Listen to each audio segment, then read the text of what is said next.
All right, welcome back to the MovieBabble Podcast. This week you've got Nick and myself, and we're going to be talking about some movies and the I think the first time ever, maybe some TV.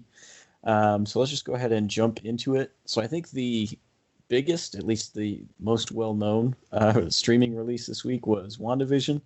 So this is I'd say this is probably the first MCU show there, like Agents of S.H.I.E.L.D. and some of the Netflix stuff, which has never really been acknowledged by the MCU, but I guess Kevin Feige once in a meeting said it was.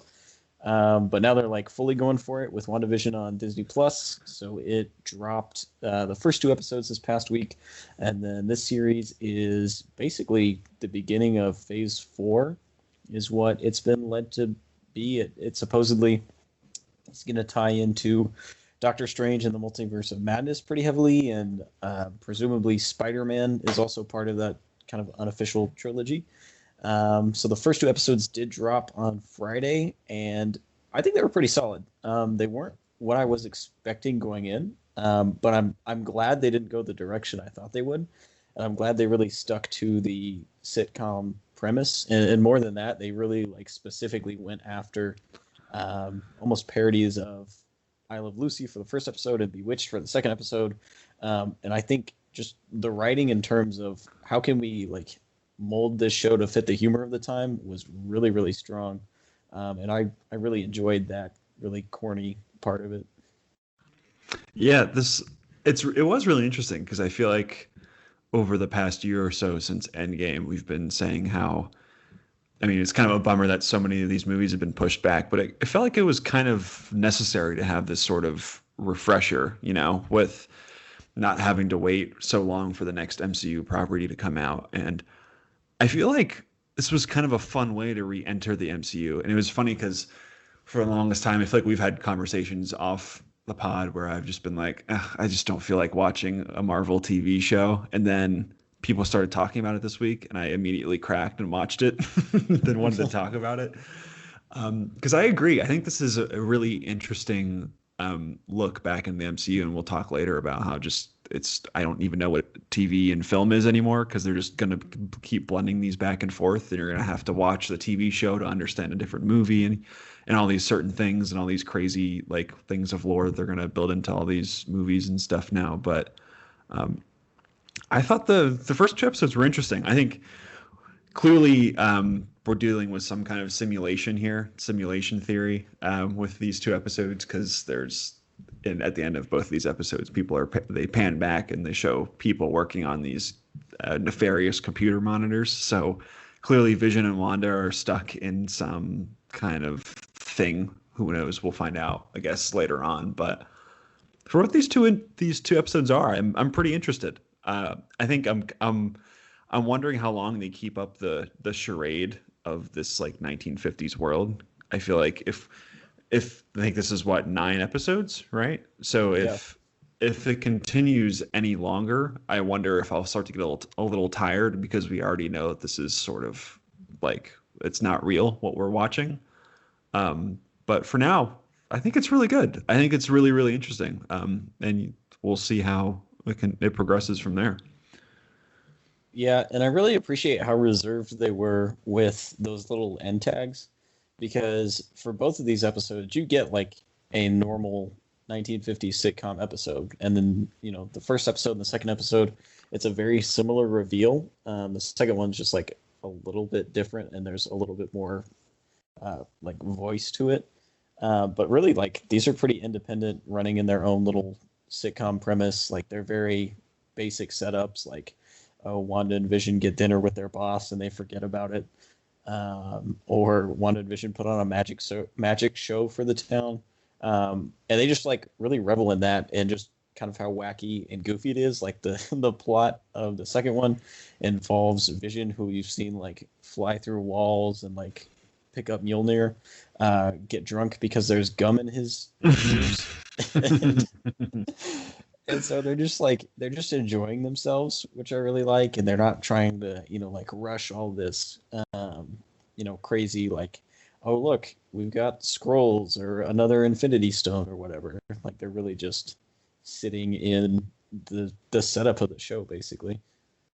I want to keep repeating from now on the what Paul Bettany says during the magic show, where he just keeps yelling "flourish" at the crowd when he does something. It's like "flourish," and he's like stumbling around all drunk. And Wanda's like, "No, you don't say that. You just do it."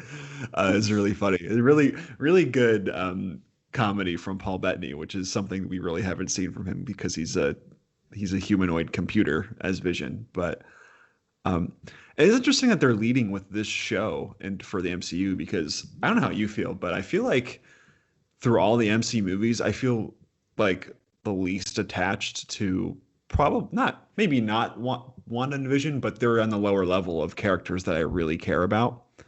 Um, so on one hand, it's a little ballsy to like lead with this, but also I think it's a smart move if they want to continue with building the MCU, because we don't have Iron Man, we don't have Cap. Black Panther will be something entirely different now.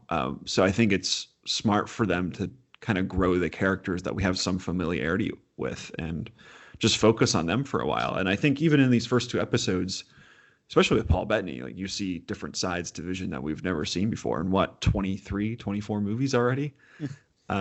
So I think it's pretty, in terms of keeping this train rolling along, this big MCU train that will go on for until the end of time, far beyond when we're dead. I think it's really smart to keep building with their characters, so that we remain interested in all this stuff. But I think I'm still waiting a little bit for more Elizabeth Olsen. She's another character where I still don't really understand Scarlet Witch very much. She can just do really super powerful things, but I don't really know how you define what she does. But I do love a lot of what they're doing here. It feels like they have a really cohesive vision for what they want this show to be.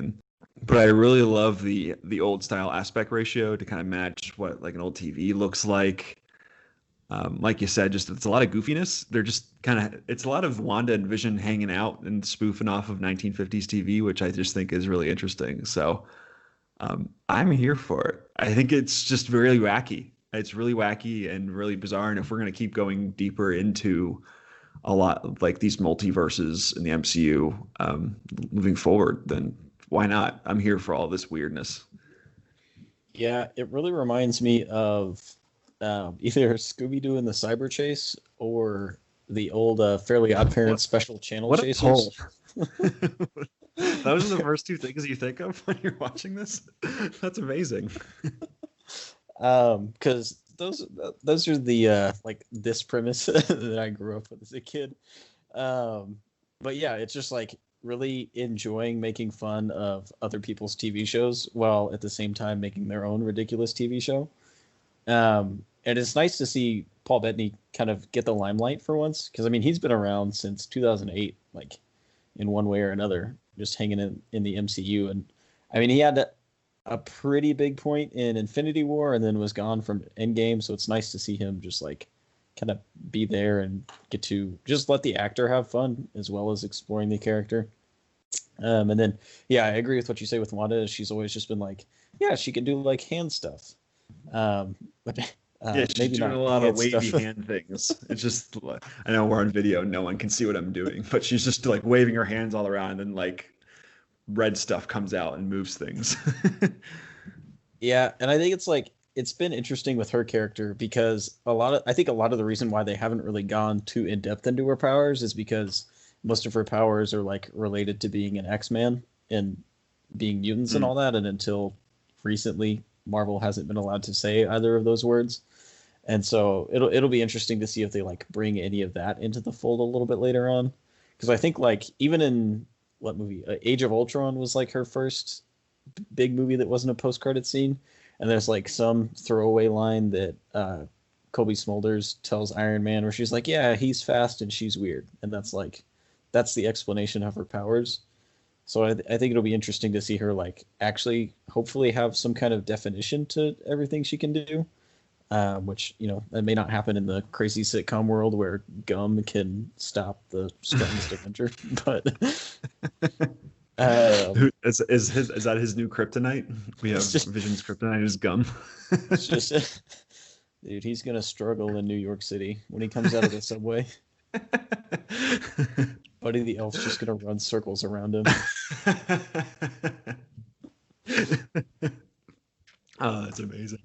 Uh, Another part of this I really liked too was Kathryn Hahn, who I adore in just about everything that she's in. I love when she gets a role, and she's even dabbled in a few more dramatic roles of late. She was in that movie Private Life, it was a Netflix movie that came out a year or two ago, and I thought she was terrific in that. Um, but she's just great in everything. I really love her, and I suspect that she has a bigger role later on in the show. I feel like the unwritten rule of Marvel is when a known actor inexplicably has a supporting role in a Marvel property that they become the villain later on. So I imagine she'll probably be part of the nefarious plot of this bigger simulation theory thing that we're working with here, and she's working with that. But for now, she's hilarious. I think she has some of the better kind of poking fun at the 1950s humor, where she's like getting blasted, just drinking a bunch to get through the fundraiser, the magic show, and she's really good in that, and like staring at the mailman's ass as he's walking by, and but doing it in like a really fun kind of innocent 1950s way. She's just, I love her and so much. She's probably like the best part of this for me, except for Paul Bettany chewing gum. yeah, and I think the other interesting thing is like we haven't really seen a lot of the main cast yet. So you have like Randall Park, who I just is hilarious in everything, kind of in that same note. And then like some of the side characters, like the girl sidekick from Thor, like Natalie Portman's sidekick from those movies is supposed to be in the show, and the adult version of the kid from Captain Marvel. So it's like we haven't even really seen a lot of what they have to offer yet, which I think is interesting. And it's kind of got me hooked going forward. And I would imagine that's probably going to be a lot of what sets up later movies down the line and where that big MCU connect comes in.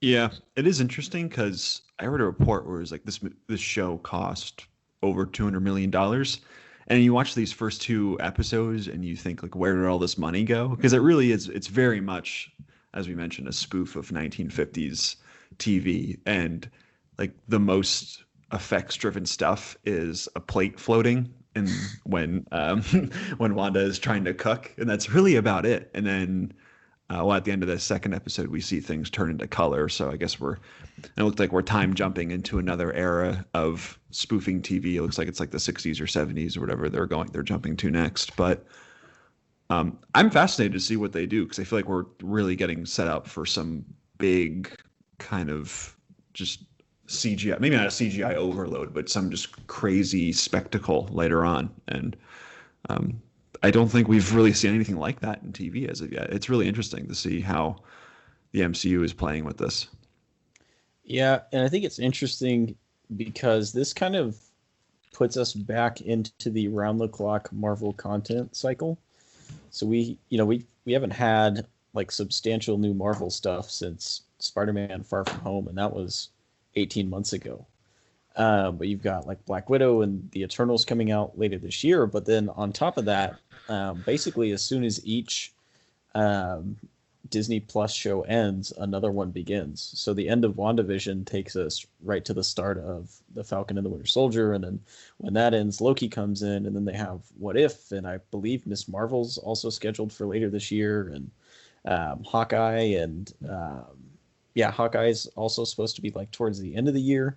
So I think this is not just like a testing ground for the MCU, but also Disney Plus, which hasn't, I think we probably both agree that their biggest weakness is they're not just dropping like new content every week like Netflix is. But this is where they're really like shifting into gear and getting into that. So it's not just, hey, I sign up for Disney Plus every November so I can watch The Mandalorian. It's now they've got actual substantial stuff that's not Artemis Fowl dropping pretty much every week. Artemis Fowl. What a time. Yeah, it is interesting. I think they're so smart to just release the first two episodes, and I imagine they'll probably go to one episode a week from now on, or who knows. I mean, one of the things I was surprised to see was that both episodes were half an hour long. I thought we got on here before, and I was like, I was thinking about I had to sink like 2 hours into watching both these episodes, but they're really short. And the first episode is 22 minutes long with 8 minutes of credits, and then the second episode is like 30 minutes long with also 8 minutes of credits. So it is interesting in the broader context. This is what, 9 episodes. So you got to think if they're all kind of around this length, we're looking at this being the length of one Irishman, probably. So it is really interesting because even though they're blending with film and TV, like the runtime of this will basically be Endgame or The Irishman or something like that.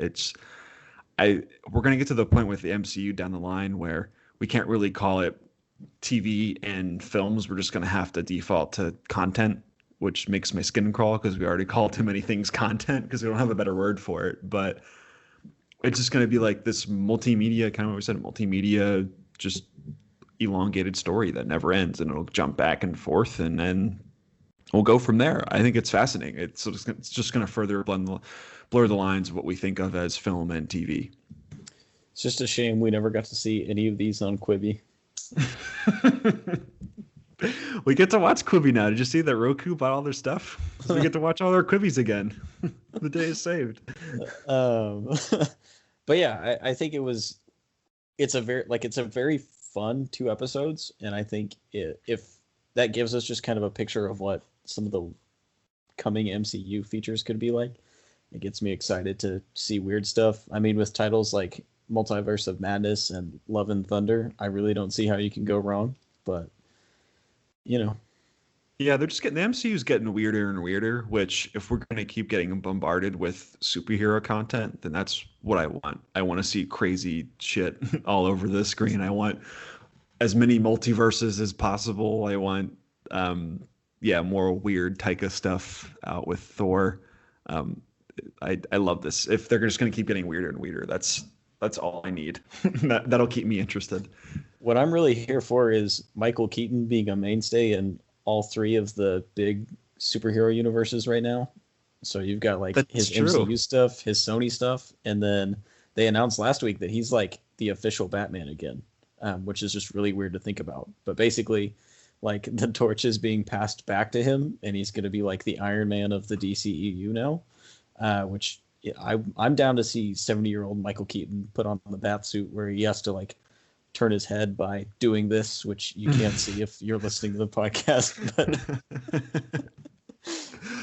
it all comes back to Keaton, and that's something I'm entirely okay with because Keaton is the best. But yeah, that is WandaVision. So yeah, it has 9 episodes, so it's 7 more weeks, and then I think there's a week break in between that and Falcon and Winter Soldier. But we are in the constant Marvel continuum once more. Even when they disappear, they never truly disappear. They're back, and they're ready to just rule. Probably the rest of this year, honestly. Yeah, and I mean, I feel like this year is going to have some of their lower like movie offerings. Like I know people are going to see Black Widow, but I don't really know anybody who's like, yes, this is my most anticipated Marvel movie. Please delay Doctor Strange by another year. I want to watch this one. Yeah, I don't really care about Black Widow, if I'm being honest. I am excited for the Eternals just because of Chloe Zhao, who goes from, I feel like I've said this on 10 podcasts now, but she goes from The Rider in Nomadland to Eternals, which just is hilarious and kind of is like a good encapsulation of what the film industry is right now, where you make your super impassioned indie movies, then you go off and make a Marvel movie and get paid. So yeah, I'm excited. That's the one I'm looking forward to.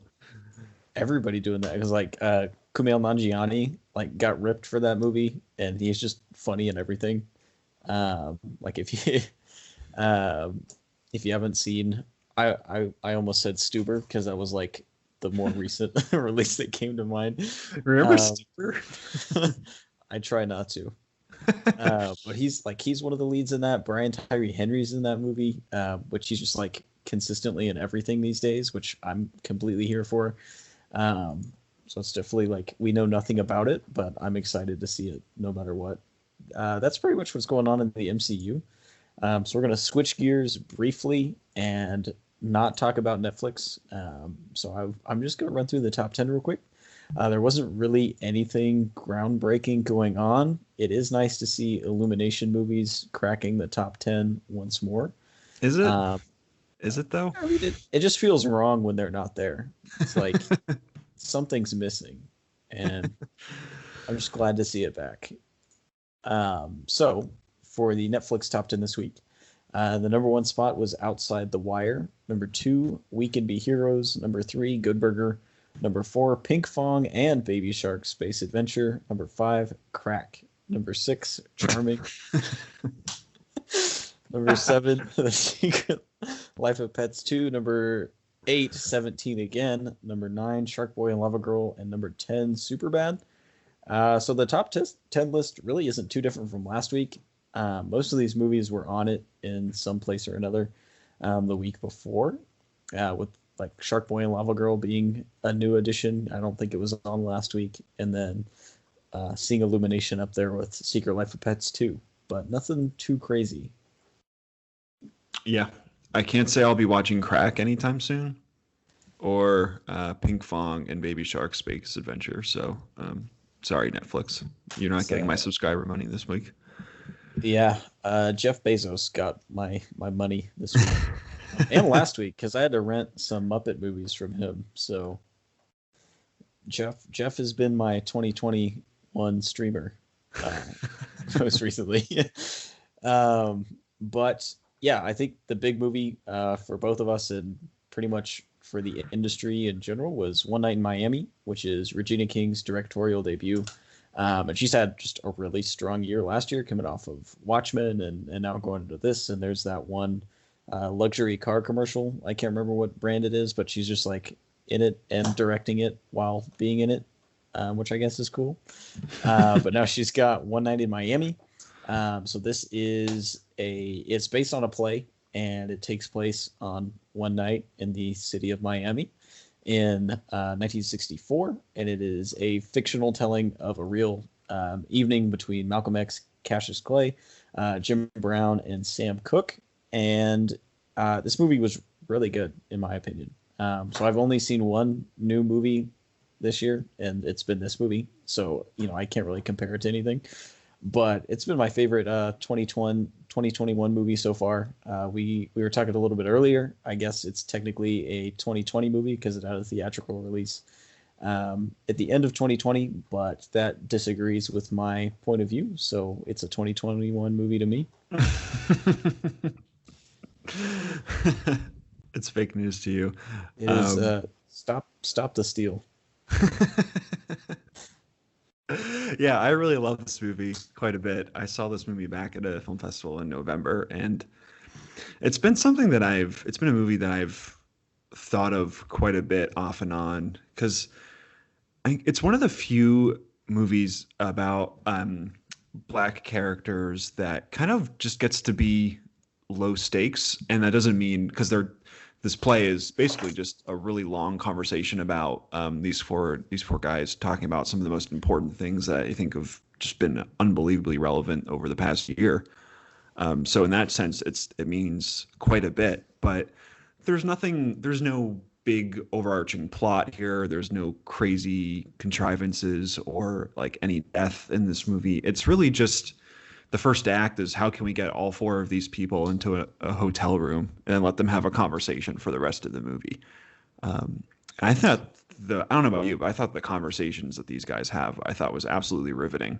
And surprisingly very, very in depth. Like they go into everything from colorism to just the economics of how should Black people just raise each other up, and if they should play within the system or create their own system. And there's a lot of great back and forths between Leslie Odom Jr.'s Sam Cooke and Kingsley Ben-Adir's Malcolm X in that respect. But hats off to Regina King. Even I think this is basically a play as a movie, but I think she still gets some really good, nice flourishes in as a director. And I think this is just a really assured directorial debut. Definitely an Oscar contender, and we can talk about that later. But yeah, I thought this movie was really, really terrific. Yeah, and I think for me, the big comparison that I'm going to draw is to a movie that's kind of a similar, just a similar process, in that it's an adaptation of a play that takes place primarily in one room, and that is with Ma Rainey's Black Bottom, which came out just a little bit over a month ago on Netflix. And I think, you see two very different directorial styles to it. So what I really, really loved about just the camera work and the set work and just the way the film was shot in general is Regina King like shoots the hell out of this room, which I don't think is something that we saw with Ma Rainey, where it very much felt like all these characters are kind of stuck in this linear plane. Whereas with One Night in Miami, it's this very dynamic setting. And there's just a lot of movement of the characters within the room and just exploring the space of the hotel in general. I will add that in One Night in Miami, they do leave the hotel for quite a few instances. They don't actually get to the hotel till about 15 or 20 minutes into the movie. So it does just have that added benefit of having some context for these characters outside of the one location, which you didn't really get with Ma Rainey. But even once they're there, there's a scene where they're all on the rooftop, and it's basically a flat gray floor and then the skyline, and even that feels really dynamic in a way that I don't think Ma Rainey ever really got to. So I think it really shows off Regina King's directorial prowess and the way that she is creatively and distinctly shooting these different locations within a singular large location, which I really, really enjoyed. And it helps, at least for me, pull you out of the thought of, oh, I'm watching a play. Because I think the challenge when you're adapting a play like this is a lot of the things that are great about the play might not be great about the movie. But at the same time, you can watch a movie and go, well, the things that are great about this are just kind of lifted from the play. Like as a movie, this doesn't really bring anything to the table. It's just putting a camera in front of something that somebody else already did. And I don't think One Night in Miami really falls into that pit at all. I think it really elevates the work, and especially these long speeches that you have, particularly with Malcolm X. But this argument that takes up, the back half of the movie between him and Sam Cooke, and just a lot of the character work you have with Muhammad Ali throughout the night, and also with Jim Brown, who I think he's kind of the only minor note, or the only negative critique I have towards the movie, and I'll get into that in a little bit. But yeah, I thought this was phenomenal. Oh, that's interesting. I really loved Aldous Hodge in that, so I'm interested to hear what you have to say there. But yeah, just to kind of piggyback off of kind of what you were saying there, it's the first act of this movie I thought was just, it kind of shows what Regina King will do. I hope she makes another movie after this. I want to see anything she makes after this. If I'm being honest. Yeah, no, she's done. She's done with movies. We'll never see her again.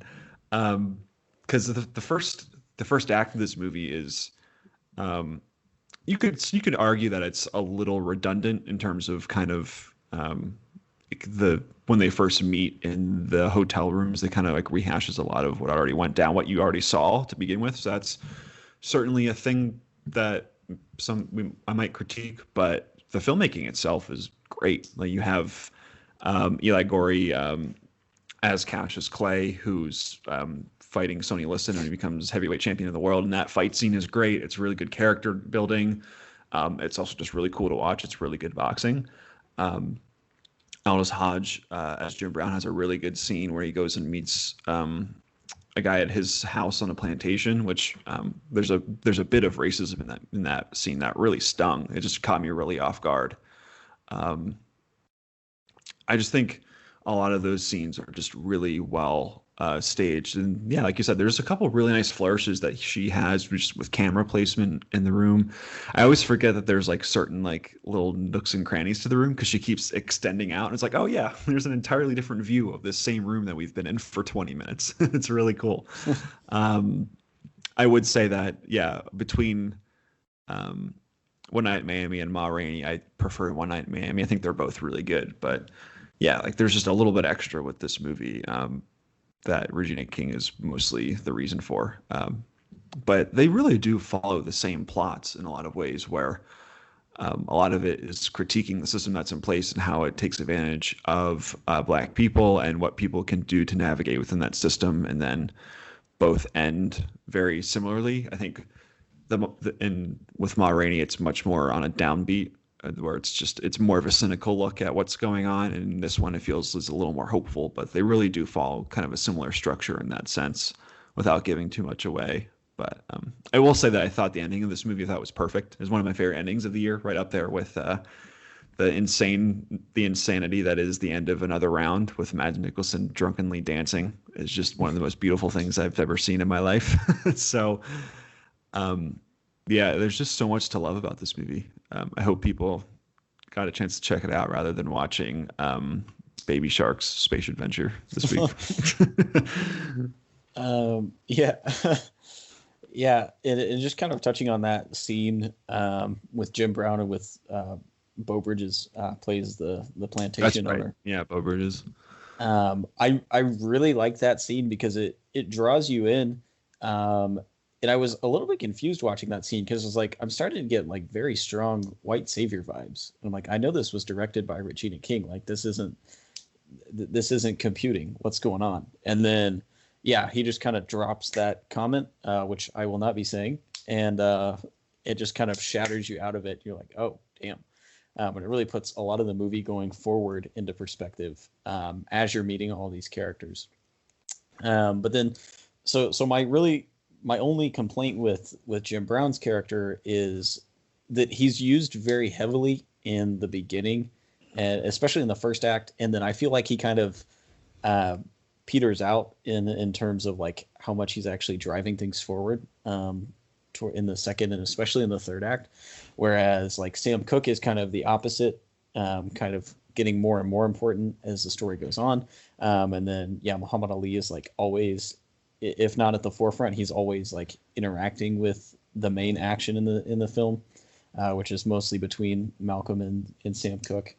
But yeah, that was really my only complaint, was that it just felt like Jim Brown serves his purpose and then kind of stands back and watches everybody else argue. And he has a bit of a dialogue later on with Muhammad Ali or with Sam Cooke. I can't remember. There's lots of dialogues. It's easy to get the mixed up. There's a lot of words in this movie.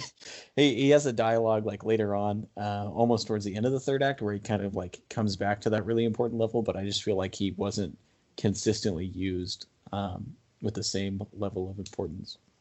Yeah, it's a tough role to pull off because you have Malcolm X, who's kind of one of the more like energetic like people you'll ever hear in history. Like he's just all over the place, very outspoken. Obviously, you have Sam Cooke, who's also like a bit of a firecracker, and you have Muhammad Ali, who's Muhammad Ali, also like one of the most outspoken and energetic figures in history.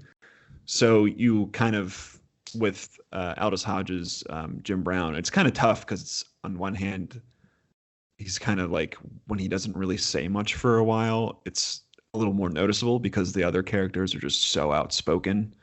But I think it works really well because Jim Brown in real life, he's a very measured guy and is really thoughtful about what he says. And just with, I think Aldous Hodge is one of the better presences we have in movies right now.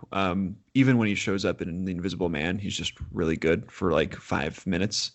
He was in this amazing movie in 2019 called Clemency that not enough people saw. But he's just a very imposing big guy. And I think as an actor, especially in this movie, he is very content with sitting back and letting his presence kind of do a lot of the work. Because you get a sense that he's not the first one to speak in this group, but when he does speak, everyone pays attention to him.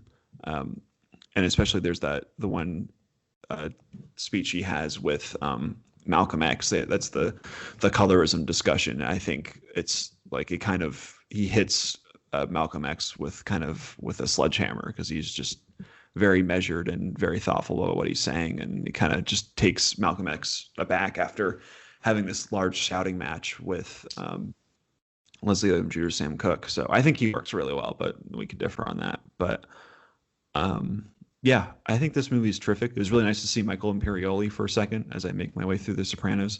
He's really fun as Muhammad Ali's trainer. But yeah, I suspect this movie is going to at least be nominated for a ton of Oscars. What do you think? Yeah, I think so. And just touching on Muhammad Ali, I loved Eli Guri's charisma just as Muhammad Ali. Like when he's trash talking the opponents in the ring, or like when he's outside talking with the reporters, just like every time he says something like just cocky, I was like, hell yeah, the greatest. It works really well because he's kind of one of the few. He's like the one who might be a little caricature-y, but the dialogue he uses is so like good that it works particularly well. Yeah, his like I was excited every time he talked. Like he just had a lot of charisma. I got no notes. Exuding from the role. And then yeah, I think like just seeing Leslie Odom Jr. as Sam Cooke was really interesting. And just like, especially because he does have, he starts off as kind of a smaller part of the movie during the first act. He's not doing a whole lot before they get to the hotel. But then, yeah, just the crux of the movie lies between this big shouting match and fight that he has with Muhammad Ali. And it's nice to see him outside of Aaron Burr, because I quite frankly just haven't seen a lot of Leslie Odom Jr. things that aren't Hamilton. Yeah, he is really good. He was in that. Oh, he was in the Kenneth Branagh Murder on the Orient Express, and I thought he was pretty good in that. He's been in a few things. I can't remember off the top of my head, but I've liked him in basically everything non-Hamilton that I've seen him in. Bold of you to assume I remember that Murder on the Orient Express. I'm surprised I remembered that. I'm really impressed with myself. Yeah, in terms of Oscars, I think this movie will probably get a Best Picture nomination. I suspect Regina King will be passed over for Best Director, and that's not a comment on her work because I think she does an amazing job. But I think there's going to be like a more showy directing job that I think gets vaulted over her, because I think a lot of the stuff that she's doing is a little more subtle and may not play very well to the Academy. But maybe something like Judas and the Black Messiah or these other big movies that still haven't come out yet. But we'll see there. I think in terms of acting, it seems like the two big ones are Kingsley Ben-Adir as Malcolm X. He looks like he's running in Best Actor. So I think Best Actor seems like it's going to be a really big race this year. So it seems like that might be a little tough whether or not he gets a nomination or not. But I think Sam Cooke is definitely going to get a Best Supporting nomination. It seems like he is the favorite at this point. I can't really think of anything else that would beat him right now, but it seems like out of all of this, he might be the biggest lock in terms of this movie's awards chances. Yeah, I certainly think we'll see. I don't think we're going to see the last of it as far as awards go, and as far as like this movie being in the conversation. Which again, comparing it to Ma Rainey, I don't think that movie's still in the conversation for a lot of things outside of Chadwick Boseman. But I think this movie is going to dominate the conversation for quite a while. You don't think Ma Rainey is going to get like a Best Picture nom or anything like that? I don't know, especially because the Academy normally isn't kind to similar non-white movies. In terms of like including multiples that's fair. Of them. You're not wrong, yeah. So especially with Judas and the Black Messiah coming forward here in the next 3 weeks, like right at the end of that window, I see if I see one of these three like very strong black-led movies on the cutting room floor of the Oscars, it's going to be Ma Rainey. Yeah.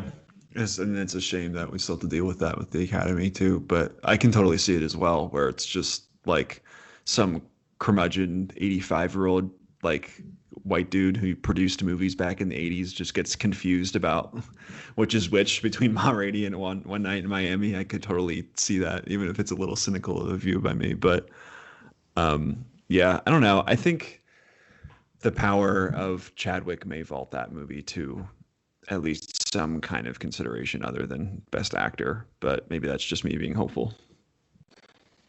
That'll teach you to hope.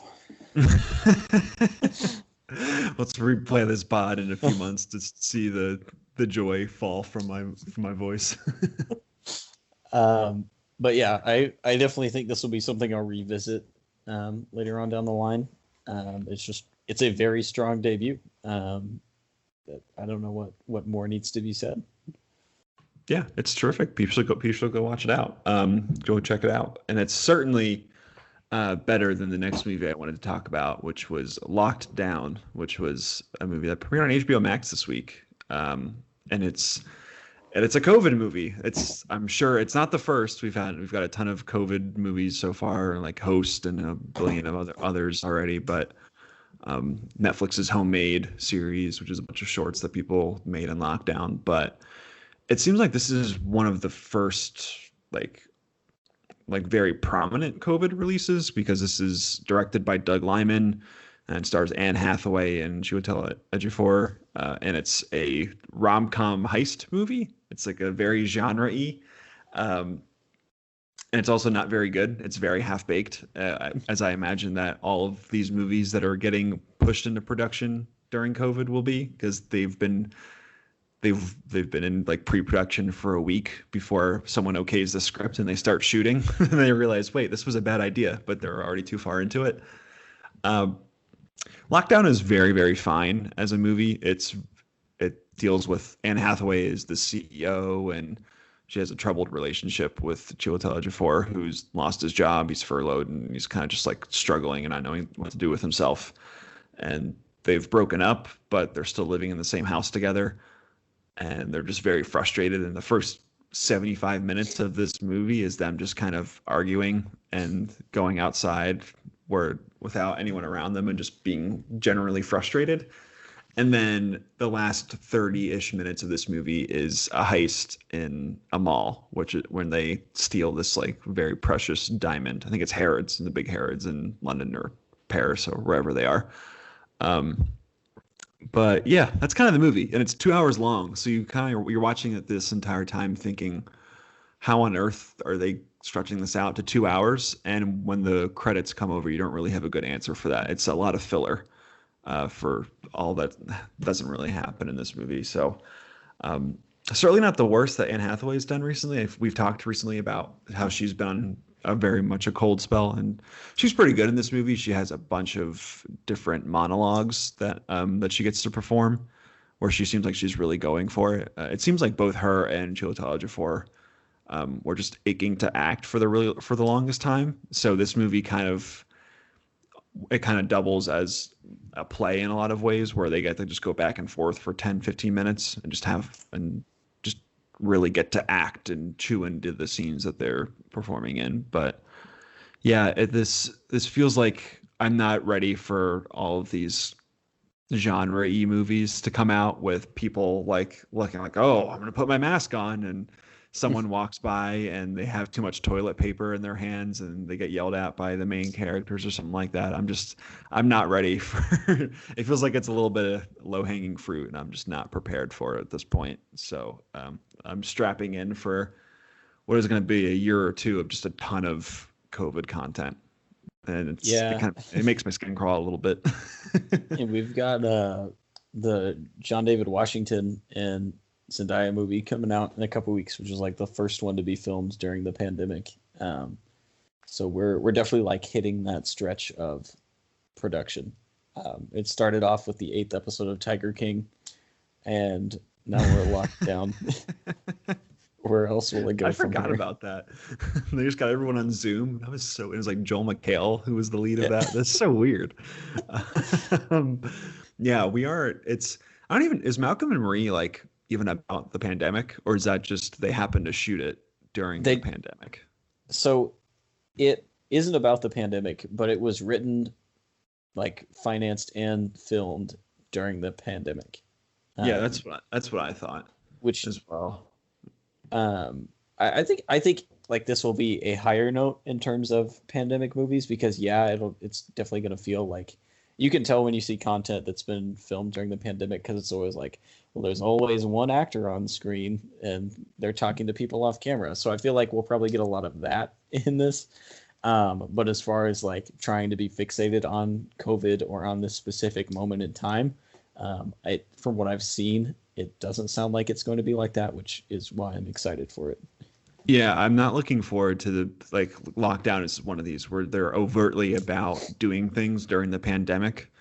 Um, I mean, obviously, like artists should be able to explore this, but it feels like a lot of movies are just kind of getting thrown together, not to necessarily as a cash grab or anything like that, but kind of just to maybe just uh, work in the current moment. But yeah, there's a lot of Zoom calls in this movie. It's like it's Zoom overload where people it feels like maybe half of this movie is Zoom calls and there's a few fun cameos. Ben Stiller makes a cameo in one. And there's a few others too, like a Stephen Merchant as well. But there's going to be so many of these where it's like we don't really have much of a script, so can we get my fun friend to go on a Zoom call for a minute and then that'll be the third act of this movie or something like that.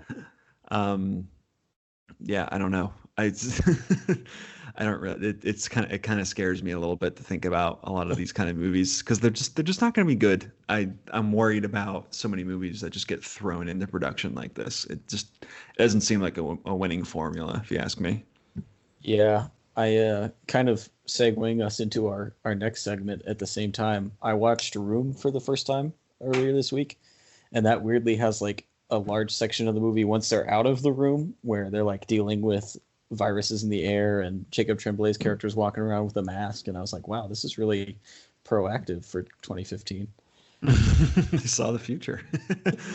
That's the movie that I appreciate more, where it's like even Palm Springs, which very much acted as like as a corollary for the pandemic, where every day is the same and all that. But it's obviously not about the pandemic at all. But it certainly works in that function. You can identify it with it in that way. I think movies like that will work a lot better with me. I think we're gonna have to wait a few years before someone can cohesively create a fun drama, or I guess a fun drama doesn't really make sense, but like some kind of rom-com or heist movie or something more with a genre bent that actually makes sense and is cohesive. Um, so I don't know. I guess just one last thing. I wanted to mention Doug Liman, who continues to confuse me as a director. So we've been waiting for Chaos Walking for what feels like 5 years now. It keeps getting pushed back. It's coming out in March now. We'll see if that actually happens, but supposedly it's coming out. But so he directed this movie, and it seems like for all intents and purposes, this production went through without a hitch. So they wrote it really quickly and they shot it in 18 days. Which I mean, the movie isn't particularly great, so that's one thing against it. But as a feat of production, it's very, very impressive, and it kind of goes against everything you hear about Doug Liman as a director, where like Chaos Walking has been in production hell for years. Edge of Tomorrow was another like famously bad production that he was the leader on. He's had so many different issues throughout the years with getting movies made. Which is really funny. And I found a few that I thought were really hilarious. But there was one day where he directed the first Bourne movie, Bourne Identity, and he made the crew stay late because he wanted to play paintball in a forest and he needed someone to light it. So that's one. For Mr. and Mrs. Smith, he used his own money to build a set inside his mother's garage, and then he destroyed it with a hand grenade. So I don't know what he's doing there. There's another story about Edge of Tomorrow, where on the second day of filming, he reshot everything that he did on the first day. And there's just all these other stories about him like bringing in writers like to rewrite like 2 acts of his movies over and over again. There's another one where I think it was for Mr. and Mrs. Smith as well, where he brought a writer in and he said to write about 50 different endings. And he ended up going with the first one. So it's just like all these different things. Doug Liman continues to elude me as a guy, because it seems like he can get stuff done, but then he works just very, very oddly. I don't know. Who knows? I mean, he's made a lot of great movies, so maybe there's a method to all his madness, but it's just very, very strange to me. I don't really understand it. Yeah, I'm still not convinced Chaos Walking is going to happen. It's going to be like the New Mutants and just forever be pushed back. I'm waiting for that as well. I think that should be. I feel like we've marked 10 different movies as the New Mutants, but I feel like it would be kind of be hilarious if it was Chaos Walking. Just everything we know about Doug Liman, it would just make the most sense. Yeah, it's just it's going to be such a strange thing when that movie comes out too, because by this point, like, both Tom Holland and Daisy Ridley are fairly young, so they're going to be like noticeably younger than we recognize them as. So that's also going to be like a weird thing going into it, because it is so old, especially with, you know, Tom Holland coming out as like adult Nathan Drake in Uncharted later this year. This will be such a weird like shift watching one movie and then the other. Yeah, and then he's in that Cherry movie that the Russo brothers directed, which is coming out on Apple TV Plus, and it's about him as just like he's addicted to opioids in that movie, and it's like such a stark contrast from like this boyish like charm that it seems like he has in a lot of like Chaos Walking and his other previous movies. So yeah, it's who knows. Doug Liman, I guess, keeps doing his things. I read somewhere else where a lot of his friends tell him where it's like you're kind of 2 bombs away from not being able to work again because of all the problems with some of your movies. And he's like, yeah, I know, but I'm just going to keep going with what I do. So who knows? Maybe I don't think he's trying to get blacklisted and it's just like not working. Well, the next movie he's doing is the fucking SpaceX movie with Tom Cruise. So even when it seems like he's about to lose, he keeps winning. I don't understand it. It's amazing. Yeah, that is Nick's hot takes on Doug Liman. Doug Liman, come on the pod. I'd love to talk to you. But yeah, it's been a pretty eventful week with the MCU and WandaVision and One Night in Miami and now the long-awaited lockdown. So that's been this week, and we'll be back next week talking about more movie stuff going on, getting closer to a lot of the bigger releases that have been pushed back from last year, assuming they're still coming out. So we'll be talking about those here in the near future as well. And always remember, you can check us out online at MovieBabble.com.